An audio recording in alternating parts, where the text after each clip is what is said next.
આણંદમાં drink and ડ્રાઈવની ઘટના બની છે। નશામાં ધૂત કાર ચાલકે સર્જ્યો અકસ્માત। ટ્રાફિકથી ધમધમતી ભાલેજ ચોકડી નજીક બની આ ઘટના।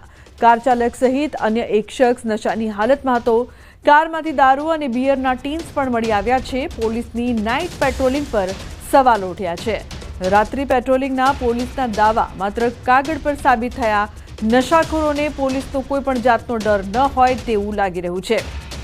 તો ડ્રિંક એન્ડ ડ્રાઈવની આ ઘટના અનેક સવાલ ઉપસ્થિત થઈ રહ્યા છે કે ગાંધીના ગુજરાતમાં જ્યાં એક તરફ તો દારૂબંધી છે તો બીજી તરફ નશામાં અકસ્માતની ઘટના સતત વધી રહી છે। નશાખોરો પર લગામ ક્યારે આ સવાલ પૂછતા હવે લોકો પણ થાકી ગયા છે, કારણ કે બેફામ રફતાર પર બ્રેક તો નથી જ, સાથે નશામાં હોવાના કારણે અકસ્માતમાં સતત વધારો થઈ રહ્યો છે।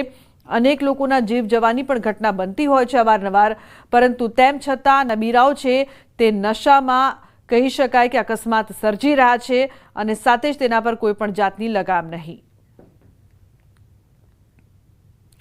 આણંદમાં દારૂના ખુલ્લેઆમ વેચાણનો વધુ એક વિડીયો વાયરલ થયો છે। ગુજરાતમાં દારૂબંધી વચ્ચે ખુલ્લેઆમ દારૂનું વેચાણ। ખંભાતના ગ્રામીણ વિસ્તારમાં દારૂની રેલમછેલ। દારૂ અને બિયરનો ખુલ્લેઆમ ચાલી રહ્યો છે વેપલો। પોલીસની કામગીરી પર ઉઠ્યા છે સવાલ। જાગૃત નાગરિકે દારૂના વેચાણનો વિડીયો વાયરલ કર્યો છે। ન્યૂઝ 18 ગુજરાતી નથી કરતું વાયરલ વિડીયોની પુષ્ટિ। ચાર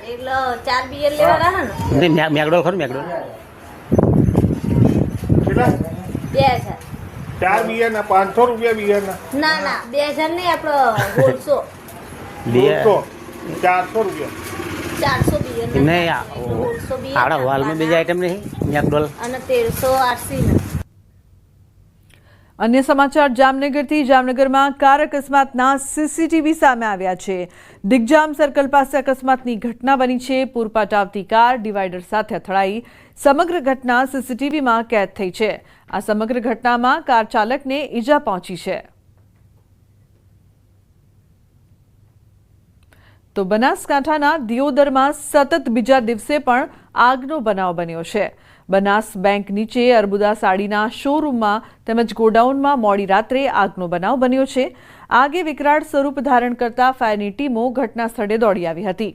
ભારે જહેમત બાદ આગ પર કાબુ મેળવાયો છે। દિયોદર પ્રાંત અધિકારી, મામલતદાર, એસપી સહિત પોલીસ સ્ટાફ પણ ઘટના સ્થળે દોડી આવ્યા છે। આગની ઘટનામાં મોટું નુકસાન થવા પામ્યું છે। અમદાવાદમાં નકલી અધિકારીઓનો પર્દાફાશ। સરખેજ વિસ્તારમાં નકલી અધિકારીઓની ધરપકડ।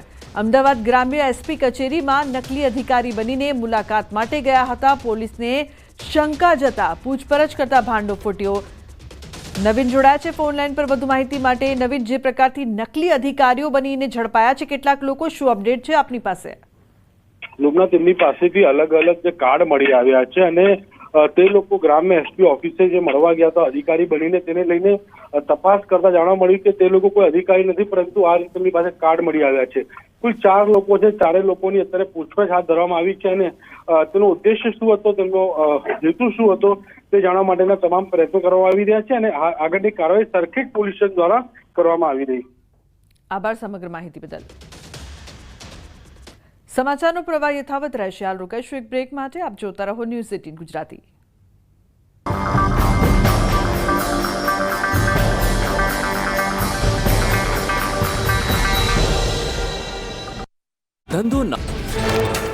આસામ સહિત પૂર્વોત્તર ભારતમાં મુશળધાર વરસાદ અને પૂરથી તબાહી। અત્યાર સુધીમાં 40 લોકોના મોત થયા। આગામી 2 દિવસ સુધી ભારેથી અતિ ભારે વરસાદનું એલર્ટ। પ્રધાનમંત્રી આસામ અને સિક્કિમના મુખ્યમંત્રીઓ સાથે વાત કરી।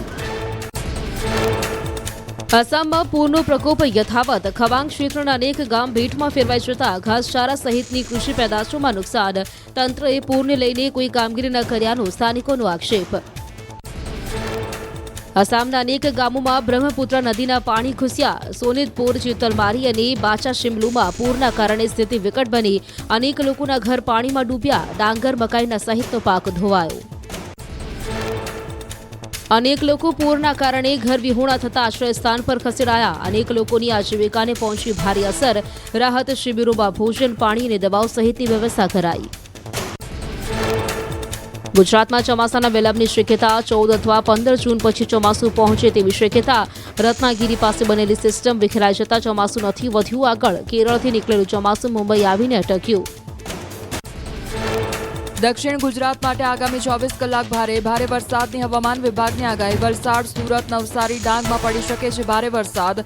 અપર એર સાયક્લોનિક સર્ક્યુલેશન સક્રિય થતા રાજ્યમાં 7 દિવસ વરસાદની આગાહી. વડોદરાના વાઘોડિયા અને ગ્રામ્ય વિસ્તારમાં ભારે પવન સાથે ધોધમાર વરસાદ. ગાજવીજ સાથે વરસાદ વરસતા રસ્તાઓ પાણી. આકાશમાં કાળા ડિબાંગ વાદળો છવાતા તાલુકામાં અંધારપટ જેવો માહોલ. વ્યારા, ફ્લોડ, ગોરજમાં ભારે વરસાદ.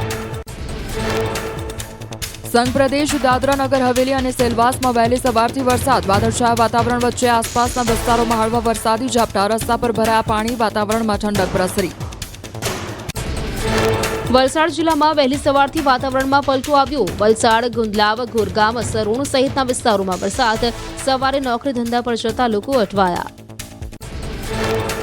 દેશમાં કોરોનાનો કહેર વધ્યો. કોવિડના એક્ટિવ કેસ 4,000 ને પાર. 24 કલાકમાં 5 લોકોના મોત થયા. કેરળમાં મોટાભાગના દર્દીઓ તબીબી પ્રતિનિધિઓએ સરકારી હોસ્પિટલોમાં આવવાનું બંધ કર્યું. ફક્ત ઓનલાઈન મોકલવાની રહેશે માહિતી. રાજ્યમાં કોરોનાના નવા 119 કેસ નોંધાયા. કોરોનાના કુલ એક્ટિવ કેસ 500 ને પાર. 18 દર્દીઓ હોસ્પિટલમાં લઈ રહ્યા છે સારવાર. 490 કોરોના સંક્રમિતોને હોમ આઇસોલેટ કરાયા. કોરોનાએ માથું ઉચકતા સંક્રમિતોની સંખ્યા વધી. ભાવનગર અને કચ્છ જિલ્લામાં કોરોનાના નવા 4 કેસ નોંધાયા.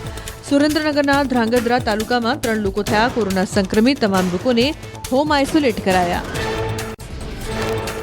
અમદાવાદમાં કોરોનાનું સંક્રમણ વધ્યું. વધુ 71 નવા કેસ નોંધાતા શહેરમાં એક્ટિવ કેસનો આંકડો 281 પર પહોંચ્યો. સૌથી વધુ ઉત્તર પશ્ચિમ ઝોનમાં 95 કેસ નોંધાયા. રાજ્યમાં કોરોનાથી વધુ એક દર્દીનું મોત થયું. સ્ટેડિયમ વોર્ડના 20 વર્ષીય પુરુષનું સોલા સિવિલ હોસ્પિટલમાં મોત થયું. કોરોનાથી રાજ્યમાં કુલ 2 વ્યક્તિઓના મોત થયા. મોરબી જિલ્લામાં કોરોનાની એન્ટ્રી. 2 પુરુષ અને 1 મહિલાનો રિપોર્ટ આવ્યો પોઝિટિવ. 3 દર્દીઓની અન્ય રાજ્યોમાં ટ્રાવેલિંગ હિસ્ટ્રી ન હોવાનું સામે આવ્યું. 2 દર્દીને હોમ આઇસોલેટ કરાયા જ્યારે મહિલાની સારવાર ચાલુ.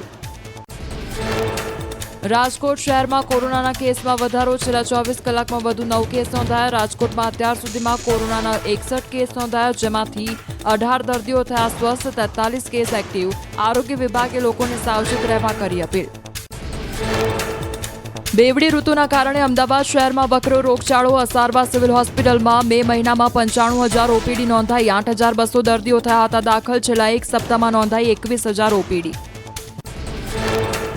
દાંતા તાલુકાના ગામડાઓમાં ટીબીના 478 જેટલા દર્દી મળ્યા. વર્ષ 2024-25માં આરોગ્ય વિભાગે કરેલા સર્વેમાં દર્દીઓ મળી આવ્યા.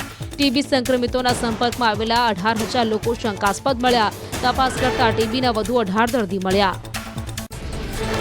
પોરબંદર માર્કેટિંગ યાર્ડમાં કેસર કેરીની આવક. ભીમ 11 નજીક આવતા યાર્ડમાં મોટા પ્રમાણમાં કેસર કેરીના બોક્સ જોવા મળ્યા. બરડા પંથકમાં ઓછો વરસાદ. કેરી સારી હોવાથી લેવા માટે પડાપડી.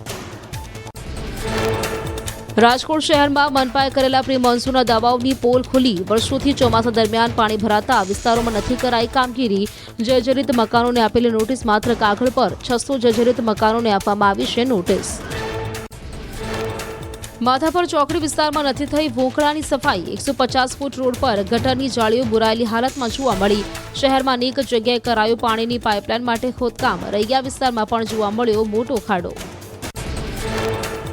અમદાવાદના દાલી લીમડા વિસ્તારમાં કોર્પોરેટરે મનપાના પ્રી મોન્સૂન કામગીરીની પોલ ખોલી. દર વર્ષે પાણી ભરાતું હોવા છતાં નિકાલની કોઈ વ્યવસ્થા ન કરતા હોવાનો આરોપ. અધિકારીઓ સાંભળતા ન હોવાનો કોર્પોરેટર રમીલાબેન પરમારનો આક્ષેપ.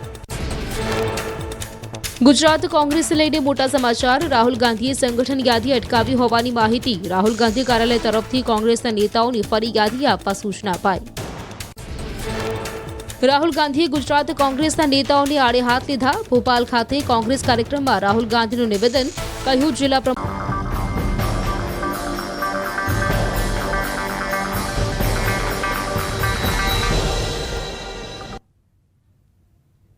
Welcome back. સમાચારમાં આગળ વાત કરીએ. ગુજરાત ભારતની ગ્રીન ગ્રોથ અને પર્યાવરણીય ટકાઉ વિકાસની દિશામાં અગ્રેસર રહ્યું છે. પ્રધાનમંત્રી નરેન્દ્ર મોદીના માર્ગદર્શન હેઠળ રાજ્યના મુખ્યમંત્રી ભૂપેન્દ્ર પટેલના સફળ નેતૃત્વમાં ગુજરાતની ઉર્જા, પાણીના સંચય અને પર્યાવરણીય સંરક્ષણના ક્ષેત્રે નોંધપાત્ર સફળતાઓ અપાવી છે.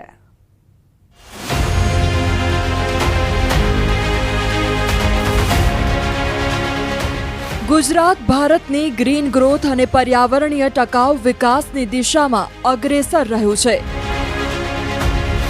One sun, one world, one grid. પ્રધાનમંત્રી નરેન્દ્ર મોદીના માર્ગદર્શન હેઠળ રાજ્યના મુખ્યમંત્રી ભૂપેન્દ્ર પટેલના સફળ નેતૃત્વમાં ગુજરાતને ઉર્જા અને પર્યાવરણીય સંરક્ષણના ક્ષેત્રે નોંધપાત્ર સફળતાઓ અપાવી છે. हमारे लिए ग्रीन फ्यूचर, नेट जीरो, ये कोई फैंसी वर्ड्स नहीं है. ये भारत की जरूरत है. ये भारत का कमिटमेंट है. भारत के हर राज्य सरकार का कमिटमेंट है. गुजरात भारत का वो राज्य है जिसने भारत में सबसे पहले अपनी सोलर पावर पॉलिसी बनाई थी. પ્રધાનમંત્રી નરેન્દ્ર મોદીના નેતૃત્વ હેઠળ ગુજરાતે 2030 સુધીમાં 100 ગીગાવોટ ગ્રીન એનર્જી ઉત્પાદનનું લક્ષ્ય રાખ્યું છે, જે ભારતના 500 ગીગાવોટના રાષ્ટ્રીય લક્ષ્યમાં નોંધપાત્ર યોગદાન આપશે. આદરણીય શ્રી નરેન્દ્રભાઈએ વીજળી માટે કોલસા આધારિત વીજળી ઉત્પાદનનો વિકલ્પ સૌર ઉર્જા અને અન્ય બિનપરંપરાગત ઉર્જા સ્ત્રોત દેશ અને દુનિયાને બતાવ્યો છે. જ્યારે દુનિયામાં સોલર એનર્જી, ક્લાઇમેટ ચેન્જની વાતો થતી, ત્યારે તેમના નેતૃત્વમાં ગુજરાતે ક્લાઇમેટ ચેન્જ ડિપાર્ટમેન્ટ અને ચારણકામાં એશિયાનો તે સમયનો સૌથી મોટો સોલર પાર્ક કાર્યરત કરી દીધો હતો. સૌર અને પવન ઉર્જા સહિતના ક્ષેત્રોમાં ગુજરાતે જે ઇન્ફ્રાસ્ટ્રક્ચર વડાપ્રધાનશ્રીની પ્રેરણાથી વિકસાવ્યું છે, તે દેશ માટે દિશાદર્શક બન્યું છે. ગુજરાતનું 2030 સુધીમાં 3MT ગ્રીન હાઇડ્રોજન ઉત્પાદન કરવાનું લક્ષ્ય. PM પ્રણામ, ગ્રીન ક્રેડિટ પ્રોગ્રામ જેવી યોજનાઓ. સોલાર પોલિસી હેઠળ 10,031 મેગાવોટની સોલાર ક્ષમતા વિકસી.